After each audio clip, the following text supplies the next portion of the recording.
Be for real. You try to sell people on Cedric Tillman being the number 2 receiver and Jamari Thrash off of the practice squad? I'm Kris, that's Tyler. Tyler, our Sunday episode is about college football, so today is going to be primarily about the pro teams and a little bit of Ohio State at the end. So make sure you stick around. Make sure you like, comment, sub, because we're trying to continue to grow. You guys have done a great job making me feel really inspired to record more and make more sports content, so that's important. And I'm the only one here that matters. Here's Tyler as well. How are you? Damn, it's always the sneak diss at the beginning of the show, bro. But it's not even sneaky, bro. And honestly, like, I'm really what's it fuck me for? I'm really thankful for Tyler because I was an hour and a half late to record today's episode. Is what it is, man. Got to do what you got to do. And I had to go hit some volleys, right? Volleyball. You watched the Browns over the weekend. Browns had Dillon Gabriel. And I got to say, I don't know, the vibes felt good. I don't know if obviously the offense scored the same amount of points as they always do, but the vibes on offense felt a little better. Thoughts on Dillon Gabriel's first game, or thoughts on the game overall? Yes, the vibes felt better. You know, the good is they didn't turn the ball over. Dillon Gabriel tried to push the ball down the field. Quinshon is really, really good. I mean, they're good. Like, we thought we were going to miss Nick Chubb, and Quinshon made it okay. You know, they actually had a balanced offensive approach. They had 32 runs and 33 pass attempts.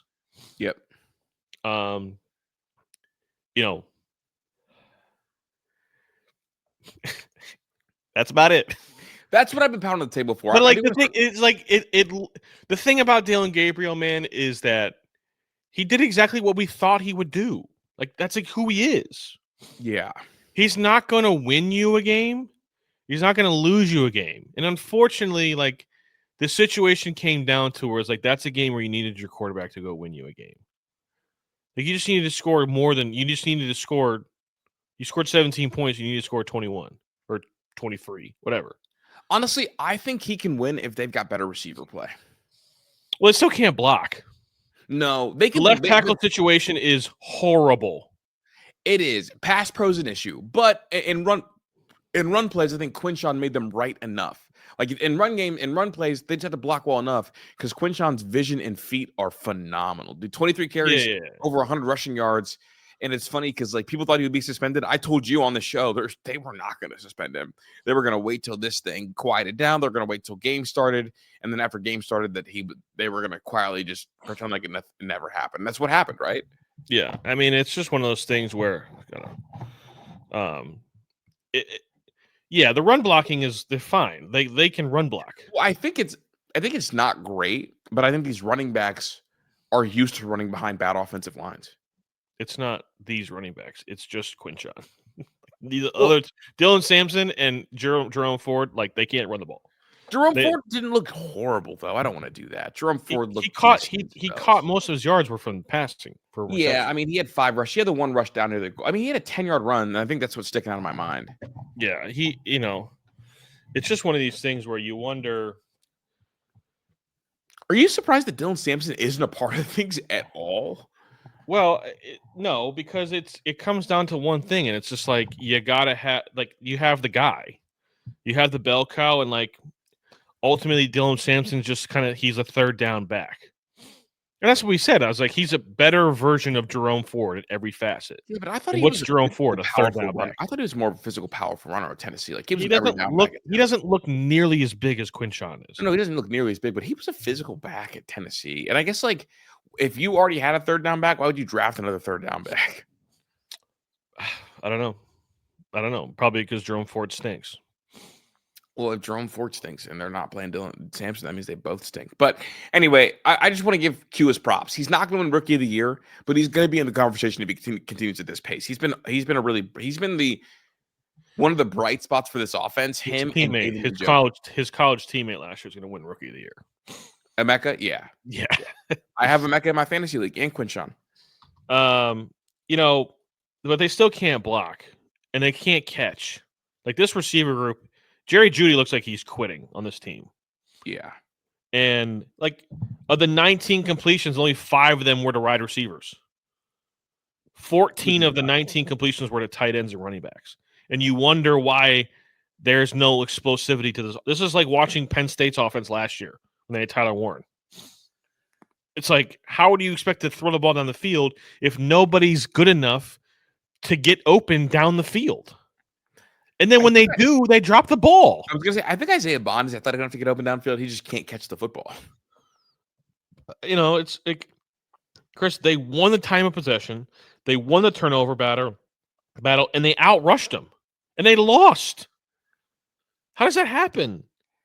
Well, I'll tell you why. They were 3 of 15 on third down, and they were only averaging 5.2 yards per pass. And I'm looking at it, and like Justin Jefferson 7 for 123, Addison 5 for 41 and a touchdown. Like that's and the only gripe I have with the defense, bro, is I hate that they don't let Denzel travel. Yeah. All he does is they like Greg Newsome has one side of the field and Denzel has the other side of the field, and whoever comes over there is who they guard. So you essentially, like in pivotal spots, let Minnesota pick their matchups. Correct. And that's putting it in their hands. And unfortunately, like Greg Newsome is not as good as Denzel Ward. No. And that's not a knock. Denzel Ward's like a top 6 corner in the NFL. We'll go top 5, maybe top 4. Yeah. So like, and Greg Newsome's a good number 2, but like he's not going to guard Justin Jefferson. Yeah, he's clearly a number 2. Yeah. And when you have a number 2, you want him to guard what? Number two. That's what they're there for. And then if you're gonna do that, then you better send help. I mean, that's what Bill Belichick used to do. They put the number 2, and then they have number 2 corner on the number 1 receiver and send help. Yeah, number 1. But like, it's wild how groundbreaking that was when Belichick first started doing that. Like people were acting like they never. But if you're not going to send help, then what are we doing? Doesn't make any sense. Mm-mm. It's just like, there were some numbers. I did take a look at Dillon's throw chart. He was 3 of 10 on throws 10 yards or more down the field, which is exactly who we said he was. He was 8 of 33. 8 of his 33 passes were to his right side, and 16 of his 19 completions were to his left side. And 11 of 19 completions were 5 yards or less. This is exactly who Dillon Gabriel is. I'll give him credit though. I think he got one ball tipped. One ball tipped. And like the side of the field thing is a rookie thing. I think as he gets better, he'll throw the ball to the right more, but like maybe not. I mean, but can you really say he's a rookie? He spent 6 years in college, and he played more football than any other player in college football history. He's also left-handed, so that's like the easier like natural progression. Right. It's the same thing as like a right-handed quarterback throwing to the right side. Yeah, that's like generally where you. So like but like Kris, the spray chart was like all of it was on one side of the field. Yeah. And if I can see that, and if I'm looking at that, damn well that Pittsburgh's looking at it too. Dillon Gabriel is a player. He's a quarterback that's never going to win you a game, and he most of the time he won't lose it for you. It felt like, this is going to be fucked up. I don't want to be disrespectful. It felt like Cody Kessler, but with more juice. Sure. I mean, Cody Kessler was a career backup quarterback. Yeah. What was he? He was smaller, couldn't push the ball downfield, played out west, didn't really do well when it got cold outside, had limited arm strength, but was a quick decision maker. And so he didn't lose you games. He also didn't win you games. The balls that he threw 10 yards or more down the field, some of them weren't even remotely close. Mm-mm. Remotely close. And like, the further the ball has to travel, the less accurate he gets. And what's his strength? Accuracy. Yeah. You ask him to throw an 8-yard out route, money. But like, dog, it's just not. It's not good enough. He is who he is. Mm-hmm. I think this is what we're going to see all year. And it's fine. It's whatever. We're going to see, we are also like, this is information periods, and we're also one step closer to who? I don't know if we're one step closer to Shedeur. I think he's going to play this year. I'm moving. The more we move along, the more things are happening, the less I feel they're going to play him. You really don't think they're going to play him? I'm getting closer to saying that he's not going to play. Okay. I hope to see him. I'm curious. I want to find out. But I think he's too famous. And I think that's rubbing the Browns the wrong way. That's And not fair. That's not fair then. It's not fair. It's not fair at all, but it's reality, Chris. Is he more famous now than he was 8 months ago? Yes. No, he's the same. Dog, he went up there into an interview and started talking like this. And thought it was a good idea. That shit is funny, dude. He's really it's like he acts like a cartoon character. I'm telling you, bro. I'm telling you right now. The chances of Deshaun Watson playing football for the Browns this year grows every day. You think so? They're going to do it. How healthy is he right now? I don't know, man. You keep seeing things coming out about him looking good and working out and throwing and doing all these things, and you're just like, they're going to do it. They're going to do it. I did catch myself, and I almost texted you this. I almost texted you that Deshaun Watson wins this football game.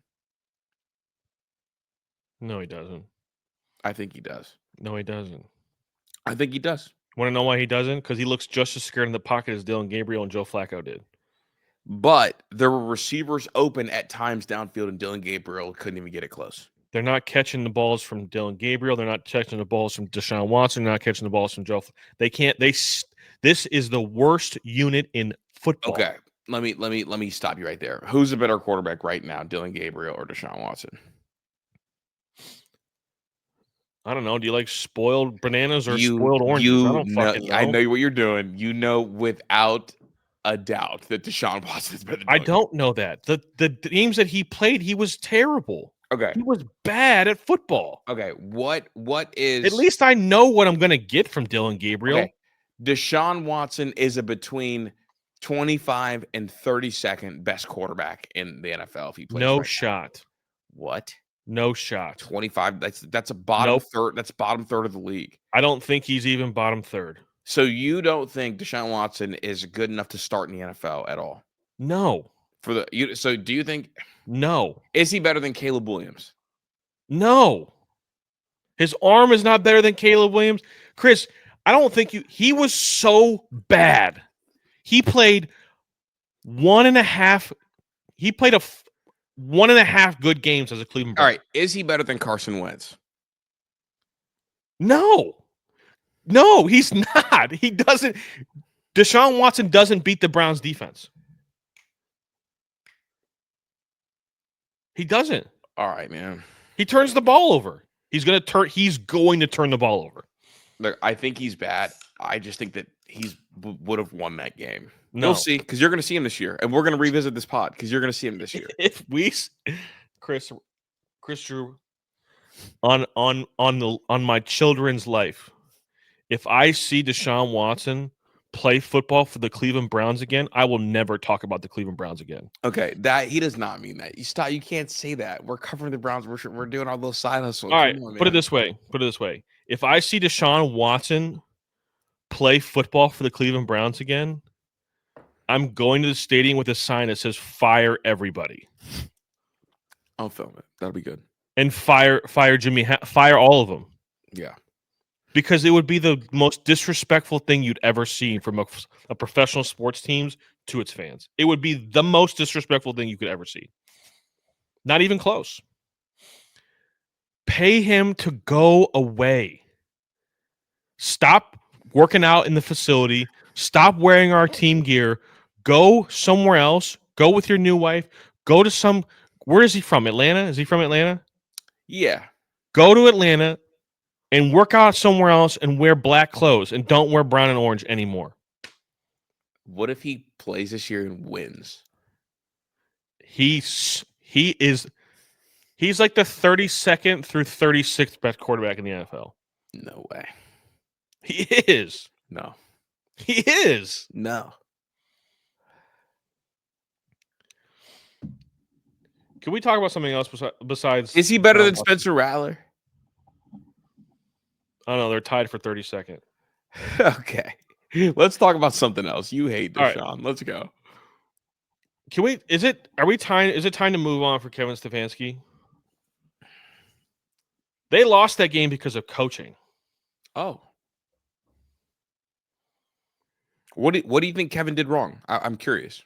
Well, at some point, you just got to score 20 points, dog. Yeah, that's And real. also, his use of timeouts was fucking horrible as well. That is true. But this was the most exciting 17 points I've ever seen. Here's where the offense ranks through 5 games.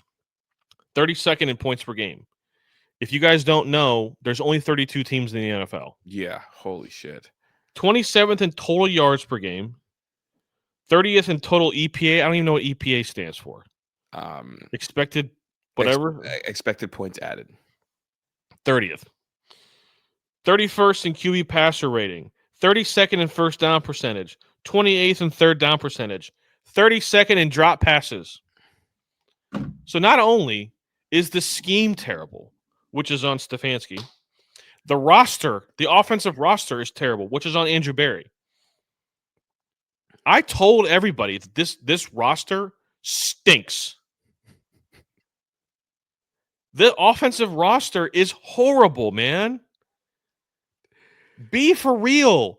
You try to sell people on Cedric Tillman being the number 2 receiver and Jamari Thrash off of the practice squad? Come on, man. With a play caller who loves to throw the ball, and you're going to run Jamari Thrash out there? And then you said, oh, we're going to draft Harold Fannin. Great pick, by the way. He's a productive player. But you think this is the prime Patriots? Pre-Aaron Hernandez killing people? Come on, man. Like, what? Let's be the fuck for real. They both have to go, man. Like, this defense has real talent on it. Chase Schweiziger is legit. He's is so a really good player, man. He's so good. He plays faster than he is. He's always around the ball, doing what he's supposed to do. The defensive line is really good. You know, Grant Delpit is playing like a legitimate NFL safety. And you have a top 5 corner and the best defensive player in football. Like, come on, just do better. Wait, it's not a fun product to watch. I did have more fun, though, watching this version than I did in previous weeks. Chris, you know how bad it is? We got people asking, what does Kevin Stefanski do better than Hugh Jackson? That was a real question on Twitter today. And he was dead serious. Shout out Chef Say. He was dead ass serious. I mean, what is he, 4-20 in his last 24 games? I thought he was 5-20, but I mean, that's 25 games. Well, no, I mean, last year we were 3-14, and this year we're 1-4. Yeah. Or 1-5. We're 1-5 now. Oh no! So that's we're 1-4. 1-4. So that is 4-18. Not good, Bob. Not good. There is gotta roll with it. Like, I don't know how else to say this, but like the offensive roster needs a complete overhaul.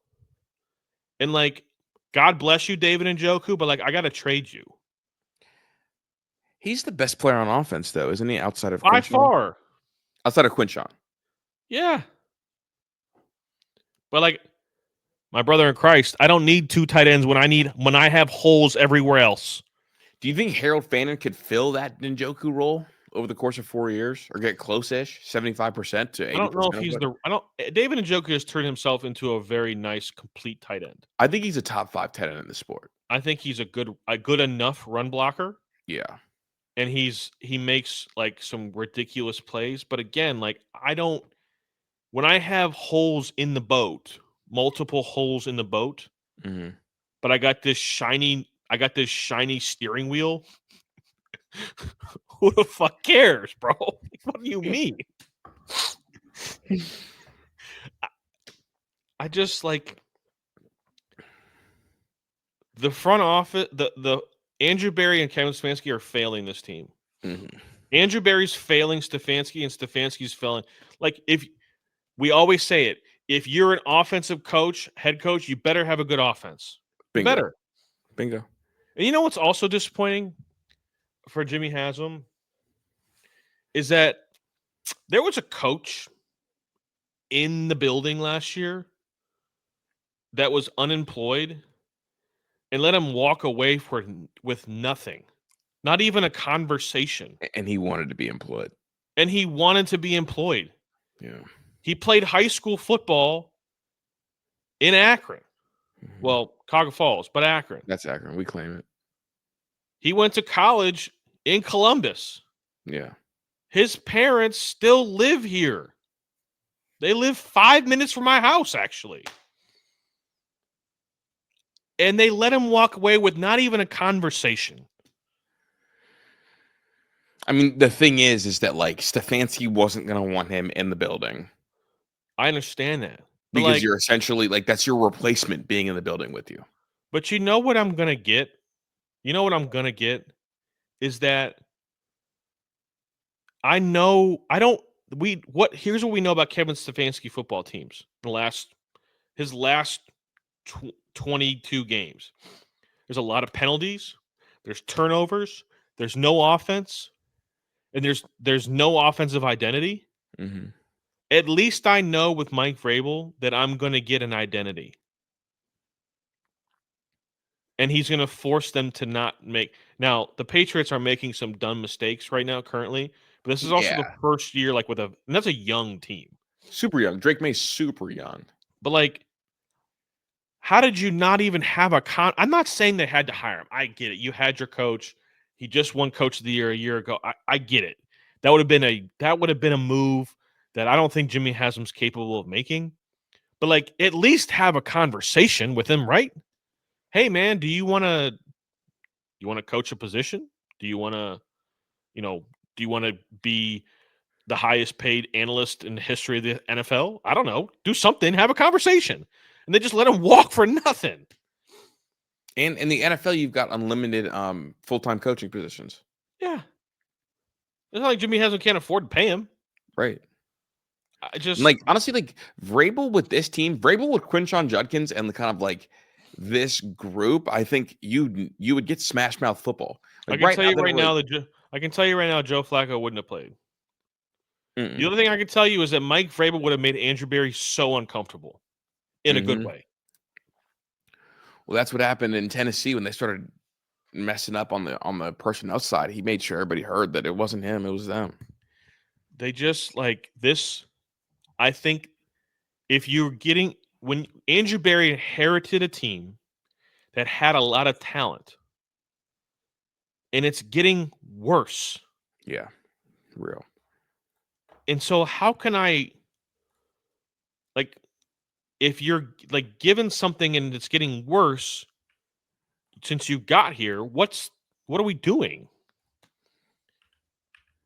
We had an offense. And like, I get it. I'm not a Baker Mayfield bro. I don't think Baker Mayfield ever would have made it in Cleveland. I don't think the Baker Mayfield we see today would have been the Baker Mayfield if he stayed in Cleveland. I think he needed to fail at multiple stops. The Browns failed him, but he also was an immature child that needed to grow up. Yeah. And that's the thing, is like, until this organization fixes itself and Jimmy Haslam figures out how to run a competent organization, the quarterback that comes here has to be good enough not only to learn the NFL, but also be able to overcome the dysfunction of the Browns. Bingo. And it has to. That's a special. I don't even know how many quarterbacks can do that. I don't. That's a tall task. Very few quarterbacks can do that. Very, very few. Dillon Gabriel is going to make the games. I don't think we're ever going to get blown out with Dillon Gabriel, because he's not going to put the ball in harm's way, because he's just not going to make that throw. Mm-hmm. He's not going to make the throw that puts the ball in harm's way. But he's also not going to win you a bunch of games. Bingo. He's not going to win you a game. He's just not going to lose games. Maybe that's what Stefanski likes. Yeah, but like, score. You can't win in the NFL if you don't score 20 points. Yeah, it is a bummer that like the things that we thought we'd be getting from Stefanski kind of don't exist anymore. Like you don't really get as much play action as we thought that we were going to get. You don't get as much like moving the pocket. You don't get as much like using the run to actually set up the pass. Like it just doesn't feel like his offensive identity has an identity, and it's kind of bothersome considering he was kind of heralded as like as an offensive guy. I don't know what happened, man, but he lost his way somewhere along the line. I Yeah, like have no idea what happened. I don't like know. he was known as like a play sequencer. Yeah. The stuff that he did in 2023 was nothing short of. I mean, he went to the playoffs and started 4 quarterbacks. Who the fuck who does that? Nobody does that.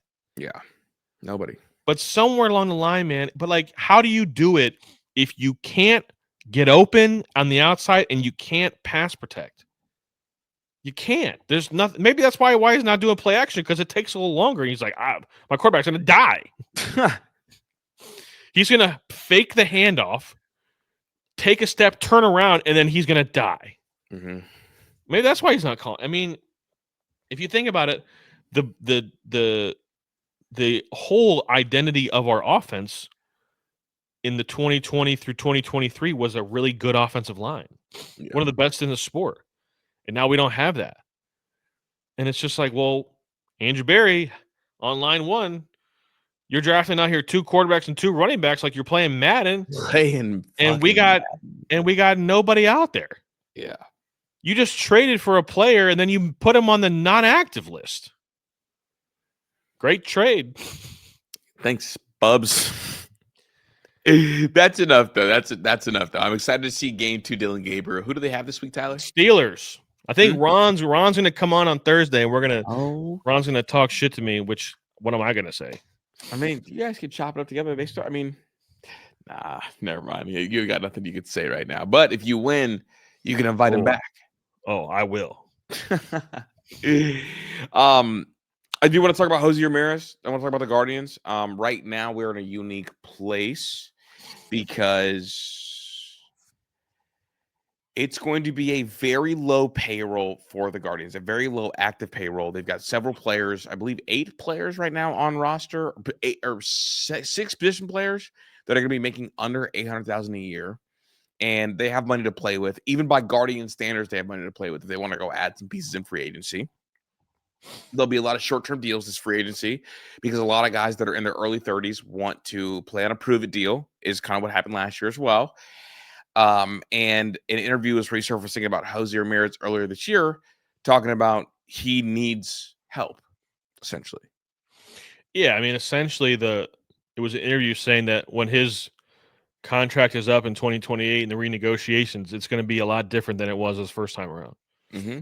Jose Ramirez, and this interview was from 6 months ago. Correct. My question is like, why are we just now seeing this?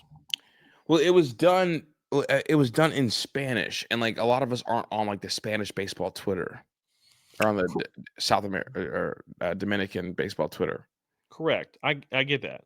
But like, I still would have thought if Jose wanted this to get out, it would have gotten out. So I put it into a translator to read line by line what he said. He said that essentially, and now it was a little choppy because it's a little tricky. Right. A little slang. There's some slang Spanish going on in there. Yeah, he talked about Aaron Judge in it, I believe. But one of the things he said was like, when he took the deal, the Guardians assured him that winning was important to him and that they would spend a win if he took the discount. And he said, now again, money isn't super important to me. I have money. I'm rich, essentially. But we need to win. I want to win again. Well, the only mistake that Jose Ramirez did is he took a billionaire at his word. Yeah. And like, just like, dog, I'm sorry. Like, when it comes down to it, like, the Dolans care about the Dolans. And so I think this is getting out. My tinfoil cap says that Jose Ramirez put this out for a reason, told them to had this resurfaced for a reason. Mm-hmm. I think that he is sending a message to the front office and to the Dolans, and I think it's fantastic. I think he's probably a year and a half late. Yeah, like, I'm going to get loud about this. You guys have 2 years to prove to me that we can win here past 2028 if you want to extend me. Essentially, is kind of the Because feeling I think Jose Ramirez. I think the only thing that you can fault Jose Ramirez for is I think he came from such a place of poverty that it's almost like he's just naive to everything around him. And I don't think he understood the kind of power that he has, that he had and has now. And I think he's understanding that how beloved he really is. This fan base, I'm telling you, man, I think if the Guardians won a World Series and Jose Ramirez won a World Series, I think he would be loved more than LeBron James. I think in my heart of hearts, I believe that. I think they would love him more than LeBron. I think maybe in Cleveland. In Cleveland. That's what I'm saying. Cleveland fans would love Jose Ramirez would be the number one athlete in Cleveland if they won a World Series. Yeah, but I think in all the surrounding areas around Cleveland, it would still be LeBron. I don't know, man. Maybe in Akron. Akron, LeBron is everything in Akron. But yeah, I think Jose is flexing his power, flexing his, platform, his voice. I just don't think it's going to happen. And there's two real reasons why I don't think it's going to happen. David Blitzer is taking over as majority owner in 2028, potentially. They have to come to a deal, but the plan is for David Blitzer to become the majority owner in 2028. I feel like I've been hearing about this David Blitzer thing for forever. Yeah, he became a minority owner in 2022, with the plan being that in 2028 he becomes the majority owner. That was the whole idea. When the transaction happens, the payroll of the players essentially is going to come off the tab. So it's going to lower the amount of money that the Dolans are going to get when they make the swap. So as a business owner, why would the Dolans spend money that they're not going to get back? Paul Dolan is a selfish human being. It's just the way that he is. And most billionaires are. And the unless is if you spend the money and win a World Series and increase the overall value of the club. That's the only way to supplement it. Sure. So it's like a big risk reward thing. Correct. The other thing that's working against the Guardians to spend money is this potential lockout we're going to have in 2027. I think we're going to see a very mundane free agency the next 2 years. This year. I don't know what to expect. I don't know what's going to happen. I think some of these guys, I think they're going to get big bucks. I don't think they're going to get it. What do you think Kyle Schwarber is worth? $30 million? I mean, yeah. I mean, do you know? All right, here we go. Do you know what Alex Bregman made this last year that just concluded for them? Wasn't it like 25, 30 million bucks? 40. Yeah. Kyle Schwarber is worth way more than Alex Bregman is. Yeah, Bregman made 40 with an opt-out. Pete Alonso was at 27 last year. I don't know if those guys are going to get what they're actually worth. And I don't think it's just a guard. I think it's a major league thing that's going to happen. This lockout is looming. And I think there's going to be a work stoppage. I do. Because I think there's already been conversations about a salary cap and a salary floor with teams. I think there's just a lot of smoke. I don't think they'll be able to do a cap, but I hope the Guardians spend this year because there's enough prospects at the top to get a lion's share of the money to allow the Guardians to spend and add some key pieces in that middle sector. So the question is like, here are some of the guys that I see as locks for the roster next year: Jose, Manzardo, Kefis, Martinez, Naylor, DeLauder, Rocchio, or Arias. I don't think both of them are locks. I think it's one or the other. Okay. I also don't have Naylor as a lock. Well, We'll get there. Yeah. We'll get there. Gavin Williams, Parker Messick, Joey Cantillo, Slade Ciccone, Cade Smith, Hunter Gaddis, and Eric Sobrowski. Okay. The three players that you have to move on from are Nolan Jones, Jonathan Rodriguez, and John Kenzie Noel. They just can't be on this team anymore. They can't. They just they're a clog in the drain. Mm-hmm. Then there's three players I have that are trade bait. One of them is probably not. I think Logan Allen is definitely trade bait. I would 100%. look at moving Logan Allen 100%. because I think there's value for Logan Allen. Whether that's major league value or prospect value, there's value for Logan Allen. You can't go into the season with 6 starters. Just that's not going to happen. The other one is Stephen Kwan. I don't know what's going to happen with Stephen Kwan. I have no idea. They haven't discussed a contract extension in 2 seasons. It's not even been discussed. And the Guardians never let a player walk for nothing. Mm-mm. The other one that's probably the least likely is Tanner Bybee. The contract, the September he put out there is very enticing, and the contract is so team friendly. Tanner Bybee is worth major league talent. You could get a haul for him because of the contract.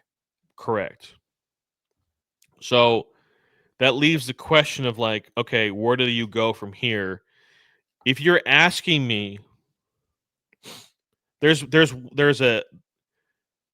I would spend if you're going to say the Guardians are going to spend $30 million this offseason, they're going to spend $30 million. They're going to get their payroll between that 90 and 105 mark. So 30 would put you at 70. Okay. Yeah. I don't know. Unless you have a different math in front of you. My bad. I didn't want to. Yeah. No, it's fine. I was kind of going off of what their active payroll was at the end, which was like 65 million. Okay. So I have their Guardians payroll table from Sports Track for 2026. And that's where I like to. Yeah. So Austin Hedges is a free agent. Jacob Junis is a free agent. That's like $10 million off the books right there. So they've got their adjusted at 42.3 for next year. Okay. So there's going to be. Here's the part of it. It could drop down to 36. Sure. If the MLB opts to void Class A's contract. Which I think they have to. Yeah, so if they do, it'll be just as a brief thing. My thoughts on the Class A thing is he's cooked, because if they come back, if Major League Baseball comes back and he did nothing wrong, Paul Dolan will sue the shit out of Major League Baseball. Sue. Not only did you cost me a bunch of money, I was paying a player that I couldn't play. You ruined my team's chances. Mm-hmm. Our team was completely different. You know who starts that third game against the Tigers? Who? Luis Ortiz does. Oh yeah, I mean, or with Class A, you trade him and get a haul back. We saw what the Padres. Oh my God, they got their shortstop of the future. They literally they got a haul back for him. So I think the only way that they're cooked. There's no way Major League Baseball suspends them without having it. Yeah. I just don't know what's taking so long. So beside the point. So let's just say $30 million. I'm spending $20 million and going and paying Shane Bieber or Dylan Cease. Do you want to know market values on them? Sure. The market value on Dillon Gabriel. Not Dillon Gabriel, I'm tripping. Shane Bieber, my bad. Let's see. How old is Shane Bieber? 31, 32. I think it was 19 million was the all right. 20 million. Is and the reason why I'm paying, everybody's like, oh, the starting pitching was so good at the end of the year, blah, blah, blah, blah. And they were fantastic. The issue I have is when you go and you play in the playoffs and you're facing a really good team, Gavin Williams is good enough. You want Gavin Williams out there. You know, Tanner Bybee to a stretch, but I need Slade Ciccone's not good enough. Shane Bieber's market value is at 24 for next year. 24. I'm paying 24 million. That's fine. Okay. But I want another bona fide. I need 2. You got to have 2 legit aces. Yeah. If you want to win a World Series, you need 2. and Gavin Williams is one. You got to find another. And I think Tanner Bybee is not a number 2 pitcher on a World Series team. I think he's likely a 3 on a World Series team. He's a 3. And like, I think Parker Messick is a dog. Mm-hmm. I like that kid a lot, but like, I don't know if he's ready for all that. We got to see it over the course of a year. We have to. Yeah. We just have to. You know, and I think Slade Ciccone with another full year in the pitching development with the Guardians is only going to get better. Yep. So I'm interested. And the other one I'm interested in is with Joey Cantillo, because I think the curveball changeup combination is pretty good. I think his fastball is kind of meh. I would spend $20 to $25 million on a starting arm, and I have to go find myself a right-handed outfielder.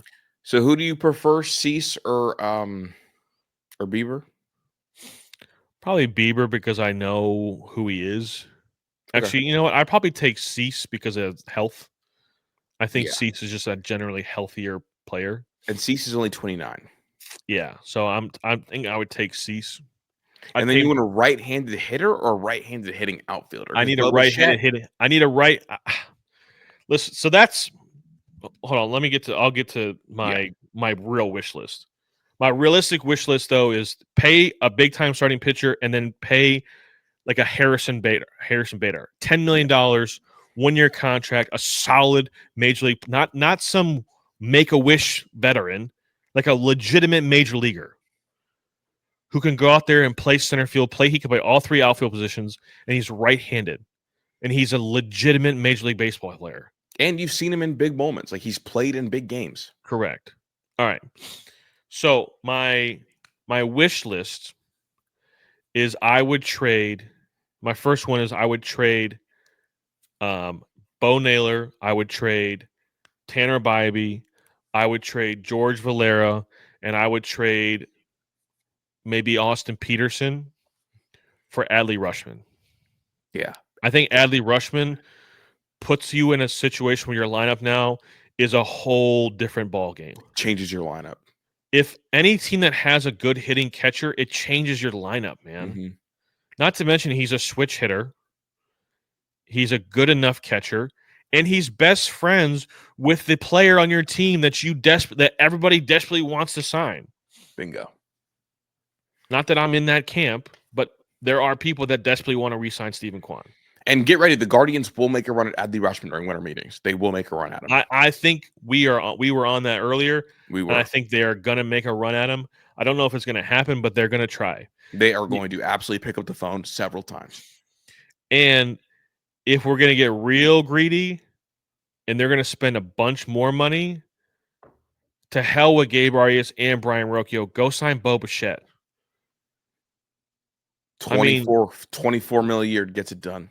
If they were to spend $50 to $60 million, put you at 110 a year.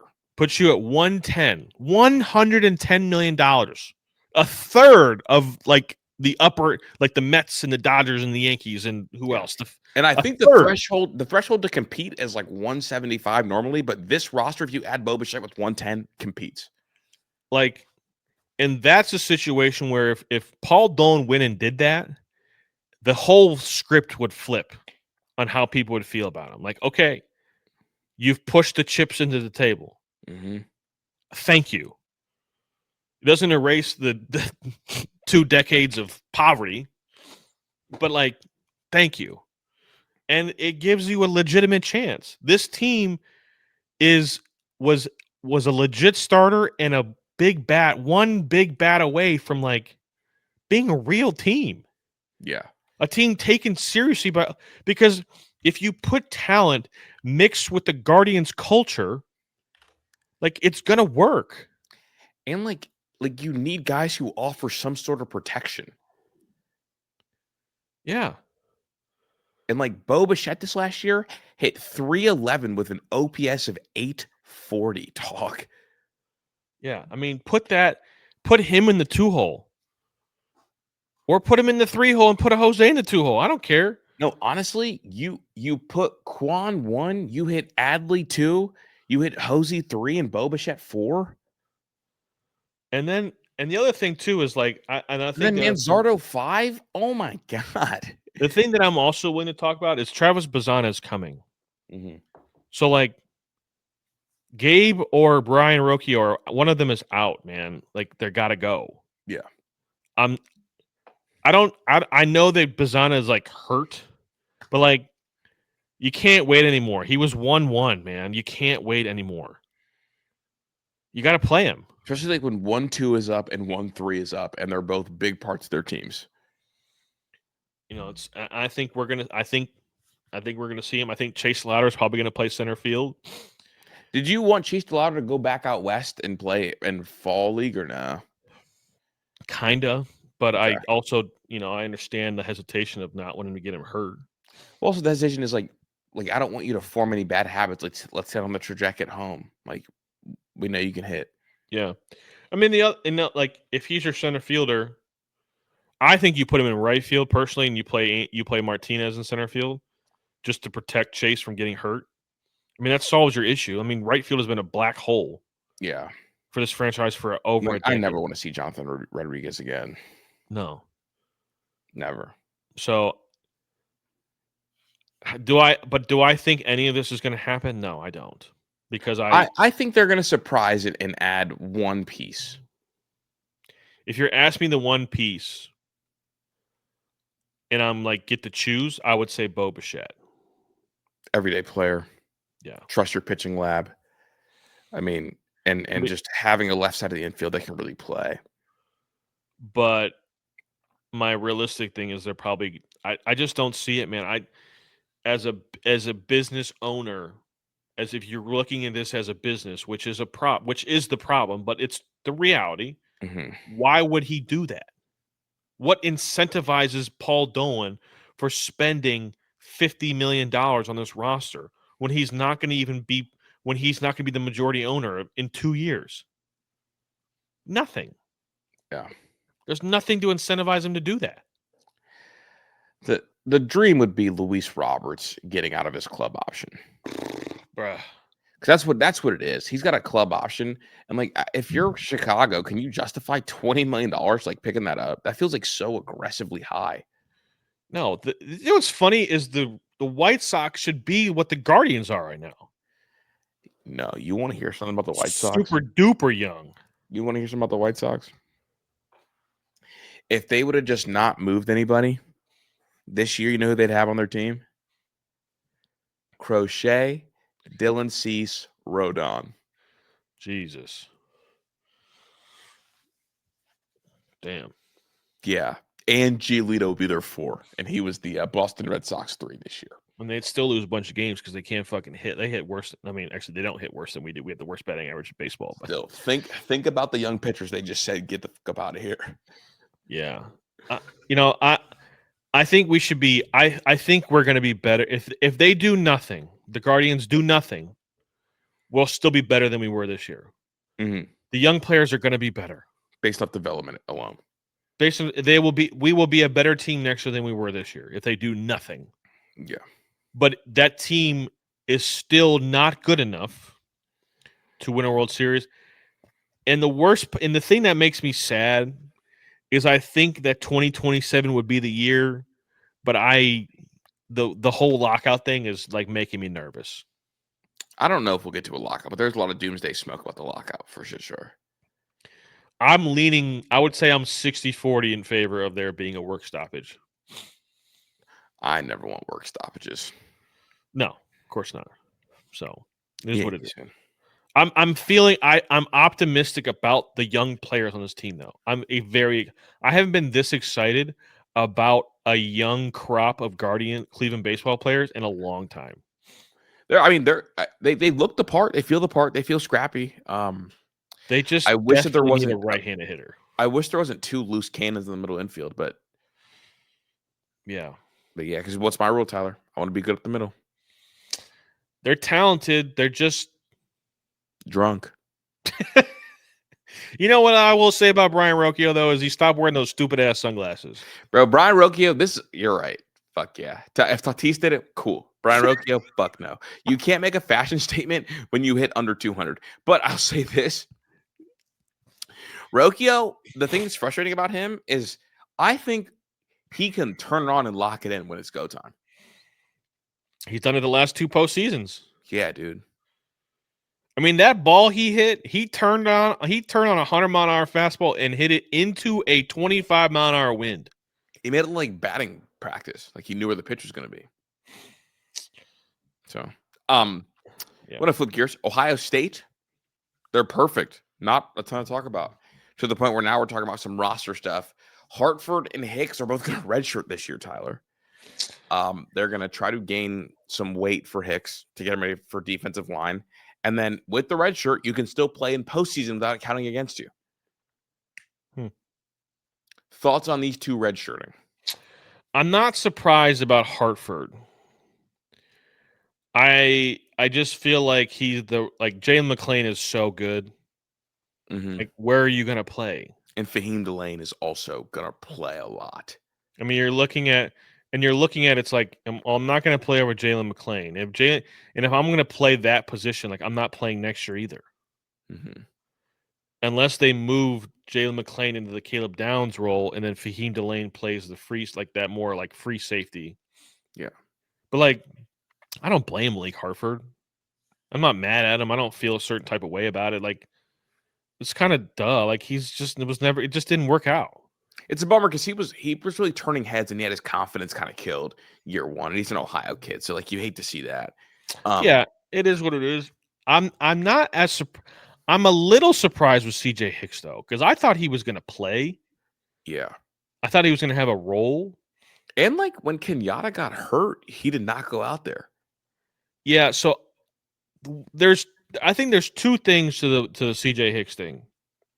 One, the fact that they basically said that he wasn't going to play this year. Considering they're like one injury away from him needing to play. Well, 2, I mean, the injury happened and he didn't play. Right. I guess now is he now one more injury from playing, or what are they going to do? I don't know. I think they'll play Epi. I mean, they literally played Zion Grady and didn't even look Hicks's way. Yeah. So, but the other thing is, if they can convince him to stay, I think that is such a positive indictment on Matt Patricia. Bingo. Because he's convincing him. That means that he's convincing him to stay. Mm-hmm. Right? Because, like, I think it's very clear, I don't know what his relationship is with Larry Johnson, but we've seen videos, we've seen pictures of like the relationship to Matt Patricia. Like he loves Matt. At least it feels like when you see the videos and hear him talk. Right. So it's like we know the athlete that CJ Hicks is. It's just like it just hasn't worked yet. And for whatever, there's a lot of reasons why. And I think part of the reason is CJ Hicks' fault. Because like we thought it was James Laurinaitis, but like obviously it's not, because Arvell Reese is a fucking animal. And Riley Pettijohn is an animal. And it's like Sonny Styles has also gotten better. Well, I think it was a mis-eval because you're essentially like, here we go. If a sophomore defensive lineman plays, that's considered early, right? Sure. This is his first time as a full-time defensive end. Right. So, like, I think the issue wasn't really Laurinaitis. I think the issue was this kid should have been a D end from the jump. Sure. And so him switching, you essentially waste all that time the other years trying to teach him how to play linebacker when he's really been a defensive end the entire time. Right. So I think that's the issue more than anything. Yeah. And maybe the kid wanted, excuse me. Maybe the kid, you don't think the kid wanted to play linebacker? Or you think he didn't want to switch to D-line? At first, I think the kid did want to play linebacker, but we got a lot of these kids the same way Nick Saban does. Yeah. If JTT would have went to Alabama, he would have been a defensive tackle immediately. Dude, have you heard Trayvon Diggs talk about it? No. He said Nick Saban said I could come play receiver. First practice, he said, "Hey, Trayvon," and points to the corner group, and he said, "I almost started crying." Yeah, I mean, it is what it is, man. I think it's going to work itself out. I mean, because you've said it, like we're probably gonna need the portal next year, so he'll be closer up to playing. And additionally, like if he can gain weight and learn the position without the pressure of playing, and then get in for special packages in the postseason, that could be really helpful. It's a long postseason. I think the only position group that I'm worried about for next year is the defensive line. Okay. I am concerned that the recruiting not misses, but like the recruiting, the lack of volume in the position group is going to come back to bite them. And I think they're going to have to spend a bunch of money in the portal.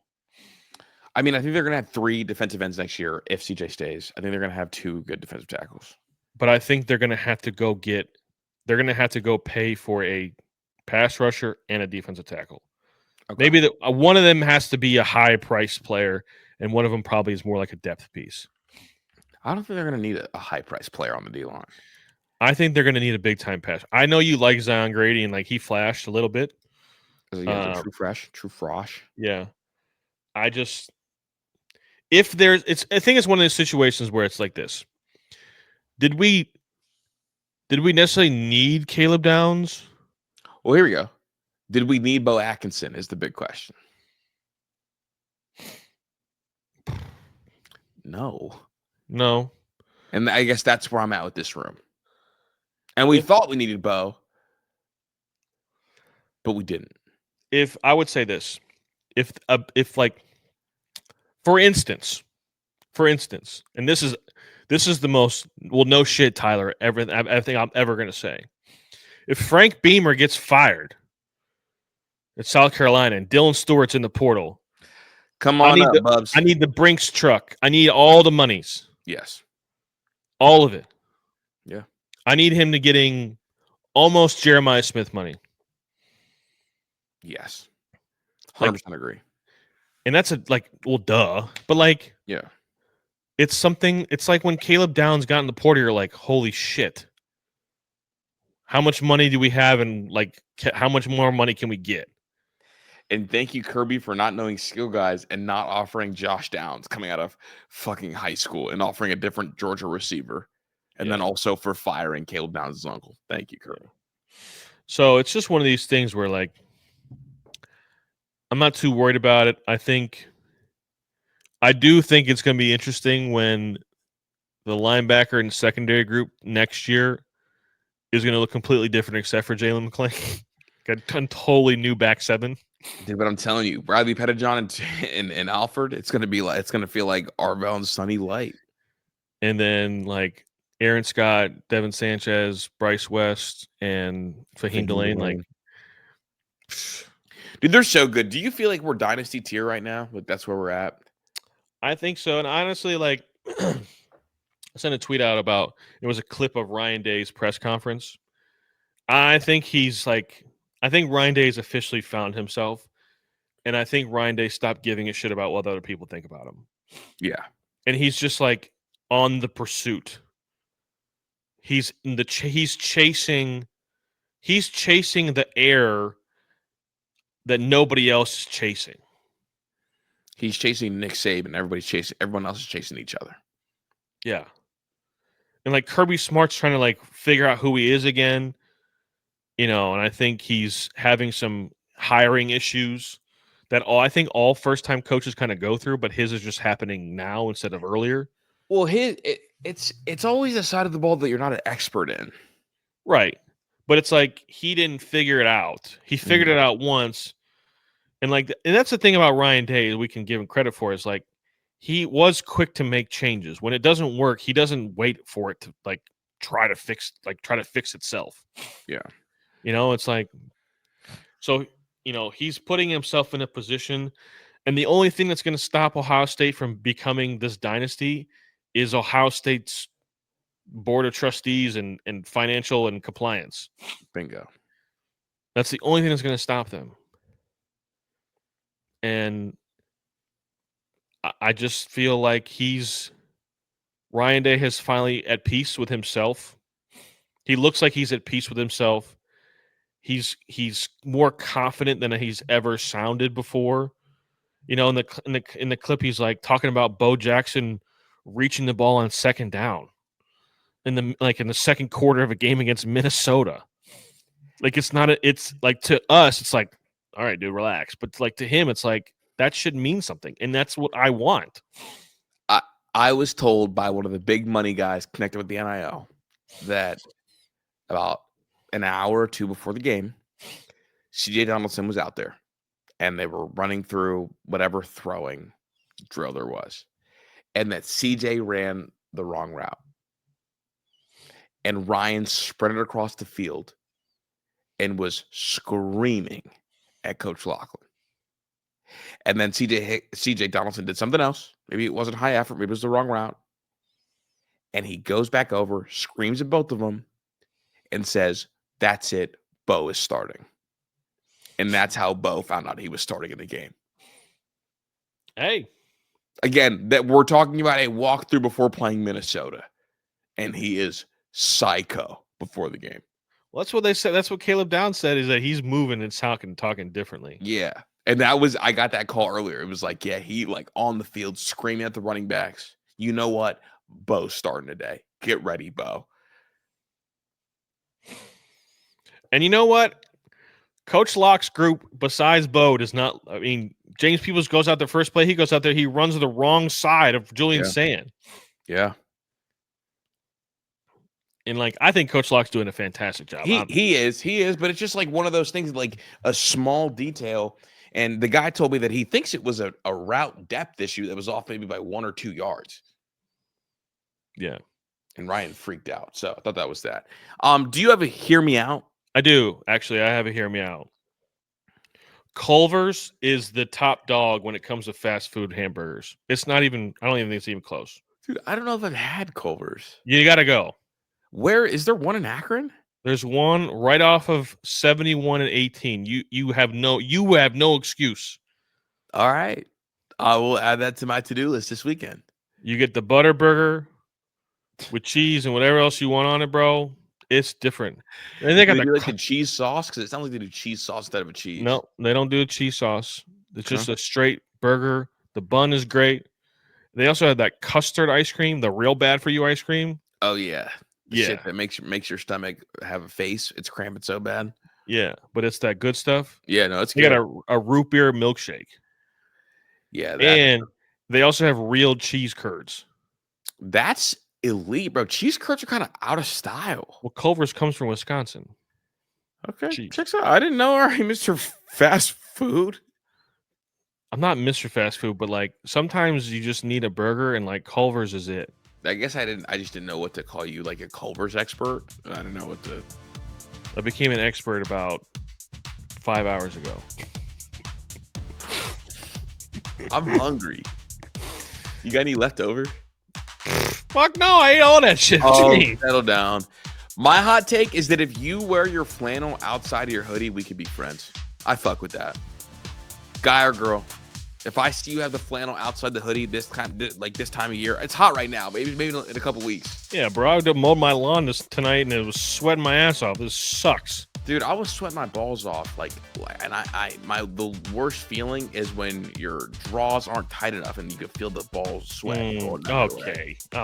My bad. I'm sorry. I forgot to this in this program. No, end the show. Just say peace. That's Kris. I'm Tyler. Peace.